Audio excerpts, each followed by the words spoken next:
હવે આપણે પવન વિન્ડ્સ વિશે ચર્ચા કરીએ. તો આપણે એ તો ખબર છે કે ભાઈ પૃથ્વીની ચારે બાજુ લપેટાઈને આવેલું હવાનું આવરણ જે છે એને જ આપણે વાતાવરણ કહીએ છીએ. પણ આ વાતાવરણ જે છે એ સ્થિર નથી, અસ્થિર છે. લગાતાર હલનચલનમાં રહેતું હોય છે. લગાતાર હલનચલનમાં રહેતું હોય છે. ક્ષૈતિજ દિશામાં, ઊર્ધ્વ દિશામાં સતત સંચરણ કરે છે. સંચરણ એટલે હલનચલન કરવું. આપણે બહુ પહેલાં સમજી ગયા છીએ. ગતિમાં રહેવું. ક્ષૈતિજ દિશામાં ગતિમાન થતી આ હવાને પવન કહે છે. અથવા તો પવનની વ્યાખ્યા આપણે સાલો પહેલાં સમજી ગયા છે કે ગતિમાન હવાને પવન કહે છે. બરાબર. પવનની વ્યાખ્યા શું છે? ગતિમાન હવાને પવન કહે છે. તો આ હવાના આવા પ્રવાહો, હવા જે છે એ વારંવાર હલતી રહેતી હોય છે. મોસ્ટ ઇમ્પોર્ટન્ટ નીચે આપેલું છે કે ગરમ પ્રદેશો એટલે કે રણ તરફથી ફૂંકાતો પવન ગરમીનું અને સમુદ્ર તરફથી ફૂંકાતો પવન ભેજનું સ્થળાંતરણ કરે છે. આ વાત તમને સમજાય કે ન સમજાય? બરાબર. કે ગરમ પ્રદેશો ઉપરથી જો પવન ફૂંકાતો હશે તો ત્યાંથી ગરમી હશે એ લેતો આવશે. અને સમુદ્ર ઉપરથી જ્યારે પવન ફૂંકાતો હશે તો સમુદ્રની અંદરની જે બાષ્પીભવનની માધ્યમથી સમુદ્રનું પાણી જે છે એનું વરાળ બની અને વરાળ બની પછી તો એ શું બની જશે? ભેજ બની જશે. એવી રીતે એ લેતો જશે. બરાબર. મેં તમને બહુ પહેલાં એક કીધું હતું કે એકદમ નાની વસ્તુ આપણે બાળપણમાં જે શીખેલા હતા એ યાદ રાખવાનું કે વરસાદ કેવી રીતે આવે? તો કે વરસાદ ભાઈ કંઈ નહીં, સમુદ્રની અંદર પાણી રહેલું છે. સમુદ્રના પાણીનું બાષ્પીભવન થાય. એ બાષ્પ ધીમે ધીમે વરાળ બની અને ઉપર જાય. ઉપર જઈને વાદળા બને અને એમાંથી વરસાદ આવે. બહુ નાના બીજા ત્રીજામાં આપણને આવી વસ્તુ શીખવાડતા હોય. એ જ વસ્તુ અહીંયા એનો ઉપયોગ કરવાનો છે. બરાબર.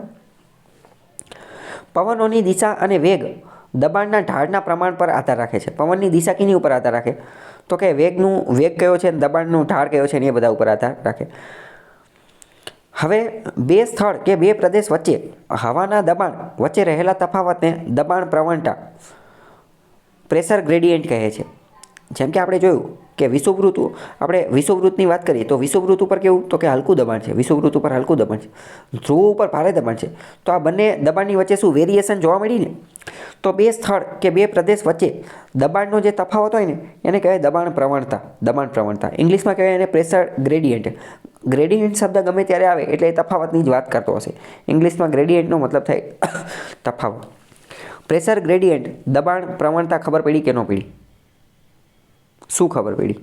બે પ્રદેશ વચ્ચે દબાણનો જે તફાવત હોય એ બે પ્રદેશ વચ્ચે દબાણનો તફાવત હોય. બરાબર. માની લો કે એક જગ્યાએ દબાણ છે 50 મિલીબાર અને બીજી જગ્યાએ દબાણ છે 40 મિલીબાર. તો આ જે તફાવત થયો એ બરાબર, તો એને પ્રેશર ગ્રેડિયન્ટ કહેવાય. હવે આપણે સમજીએ કે આ પવનનો ઉદ્ભવ કઈ રીતે થાય.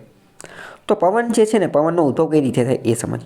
પવન હંમેશા ભારે દબાણથી હલકા દબાણ તરફ છે. ભારે દબાણથી હલકા દબાણ તરફ જતો હોય. પવન ક્યાં જાય? ભારે દબાણથી હલકા દબાણ તરફ જતો હોય. કઈ રીતે થાય એ આપણે બધી વસ્તુ સમજીએ.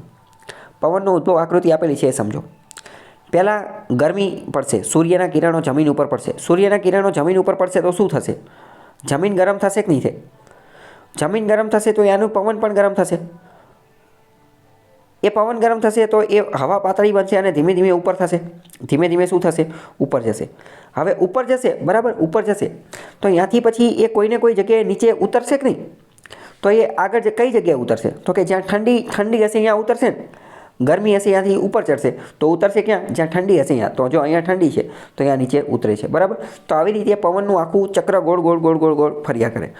કઈ રીતે ફરે? તો ઇન શોર્ટ આને આપણે એવું કહી શકીએ કે હવા ક્યાં જાય? તો કે ભારે દબાણથી હલકા દબાણ તરફ જતી હોય. પવનોનો ઉદ્ભવ.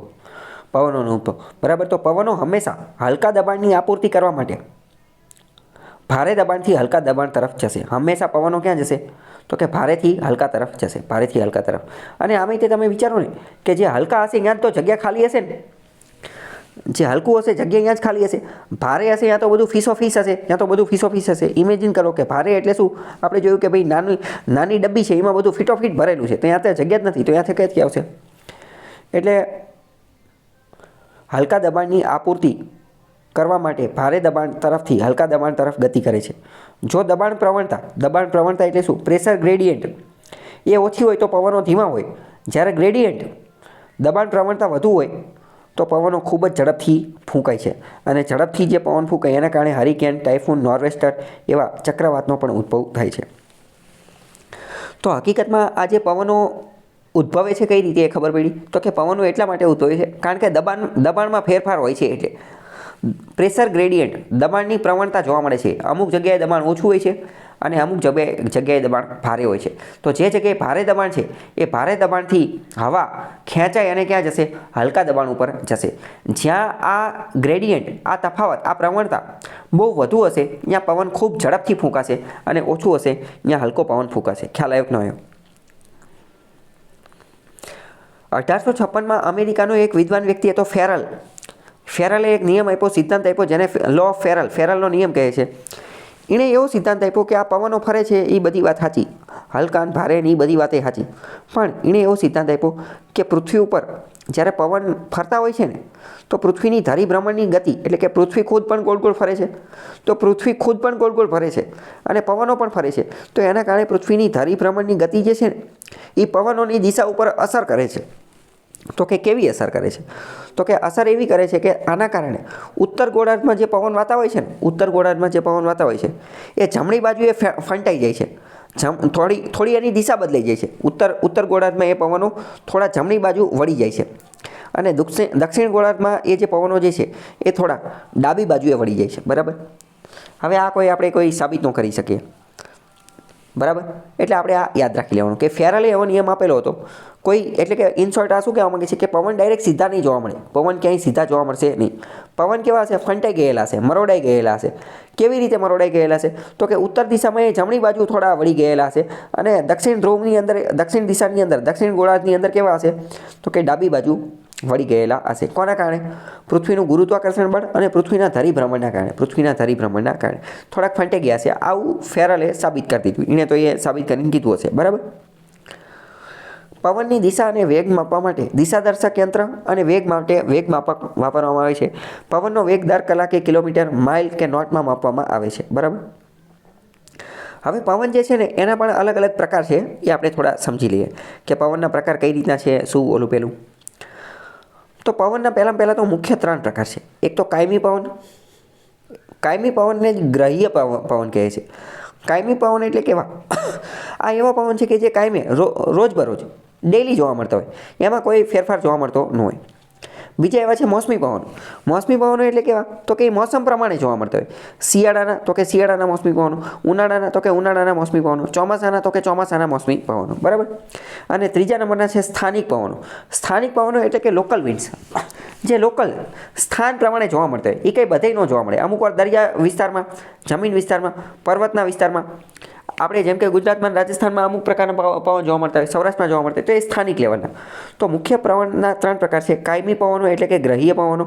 એ કાયમી છે એટલે કે લગાતાર ડેઈલી દર વર્ષ, આખું વર્ષ જોવા મળે છે અને સમગ્ર પૃથ્વી ઉપર જોવા મળે છે. સમગ્ર પૃથ્વી ઉપર જોવા મળે છે. આખા ગ્રહમાં જોવા મળે છે. આખી પૃથ્વી ઉપર જોવા મળે છે. એટલે એને પ્લેનેટરી વિન્ડ્સ, ગ્રહીય પવનો પણ કહે છે. ખ્યાલ આવ્યો? આ બધા નામ, શબ્દો કઈ રીતે બને છે? કાયમી પવનને જ ગ્રહીય પવન કહે છે. કેમ? કારણ કે એ આખા ગ્રહ ઉપર, આખા પૃથ્વી ઉપર જોવા મળે છે એટલે. બીજા મોસમ અનુસાર, ઋતુ અનુસાર જોવા મળતા હોય મોસમી પવનો, અને ત્રીજા સ્થાનિક પવનો, લોકલ વિન્ડ્સ. બરાબર? કાયમી પવનની વાત કરીએ તો એના બીજા 3 પ્રકાર છે. એક તો પૂર્વીય પવનો, પૂર્વ દિશામાંથી પૂર્વીય પવનો, પશ્ચિમીય પવનો અને ધ્રુવીય પવનો. ચલો, અહીંયા હું તમને એક બીજી વાત કહી દઉં. પવનના નામ કઈ રીતે પડે એ હું તમને કહી દઉં. પવનનું નામકરણ કઈ રીતે થાય? પવનનું નામકરણ થાય એના ઓરિજિન ઉપરથી. એનો ઉદ્ભવ ક્યાંથી થાય છે એની ઉપરથી. આ પૂર્વીય પવન જે છે, નામ આપ્યું પૂર્વીય પવન, તો એનો ઉદ્ભવ ક્યાંથી થતો હશે? વિચારીને કહો તો. Very good. એનો ઉદ્ભવ થાય પૂર્વ દિશાની અંદરથી. પશ્ચિમીય પવન, તો એનો ઉદ્ભવ ક્યાંથી થતો હશે? એનો ઉદ્ભવ થતો હશે પશ્ચિમ દિશામાંથી. બરાબર? ધ્રુવીય પવનો, તો ધ્રુવીય પવનનો ઉદ્ભવ ક્યાંથી થતો હશે? બંને ધ્રુવમાંથી. બરાબર? બંને ધ્રુવમાંથી. હવે મોસ્ટ ઇમ્પોર્ટન્ટ વસ્તુ, ધ્રુવો ઉપર દબાણ કેવું હોય છે? ધ્રુવો ઉપર ભારે દબાણ હોય છે. આપણે હમણાં જ જોયું કે પવનો ક્યાંથી કઈ રીતે જશે? તો કે ભારે દબાણથી હલકા દબાણ તરફ થશે. તો સમજ્યા? ધ્રુવો ઉપરથી તો પવનોનો ઉદ્ભવ થશે ને. ધ્રુવો ઉપર ક્યાં ભારે દબાણ છે, ધ્રુવો ઉપર ભારે દબાણ છે, તો ત્યાંથી પવનોનું ઉદ્ભવ થશે. એટલે એને ધ્રુવીય પવન કીધું. શું ક્યારેય વિષુવવૃત્ત ઉપરથી પવન ઉદ્ભવ થઈ શકે? ત્યાંથી એનું ઓરિજિન બની શકે ખરા ક્યારેય વિષુવવૃત્ત ઉપરથી? ન બની શકે, કારણ કે આ તો દબાણ જ હલકું છે, તો ચાલે નહીં. ઓકે, ખ્યાલ આવ્યો? મોસમી પવનોમાં શિયાળા અને ઉનાળા નહીં. સ્થાનિક પવનો મેં તમને ઓલરેડી સમજાવી દીધા. ઓકે, ખ્યાલ આવ્યો? આટલામાં કંઈ ડાઉટ હોય તો પૂછો.